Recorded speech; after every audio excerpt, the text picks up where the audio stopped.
ko sa inyo, dapat habang buhay ang parents nyo, o may kaaway kayo, huwag mo antayin na mawala yung tao. Just forgive and always love that person and give time. Huwag kayong magte-text sa isang tao na dahil nasa ospital. Dapat before that. Yun, I think that's important na lagi dapat nyo kinakamusta yung mga friends nyo, yung mga loved ones, yun. And tell your mother, your parents, I love you. Do you say, Mom?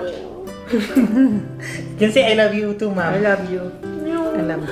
Tapos Dapat ang after sinasabi nun, niyo, doon ko I love you. na-realize na sobrang importante ang family kasi sila lang yun nandun. Meron kasi siyang ticket papunta sa Bahrain. So, yun yung ginamit niya. Naka-freezer na siya. Tapos pumiyahe. Pero alam niyo na ha, yung araw kung kailan? Pero ano, ewan ko, hindi ako minulto. Ako minulto. Kwento. Ano ginawa sa'yo? Lagi, may bulaklak sa tabi ko, nakakatakot. Baka yan ang pabango mo. Oo,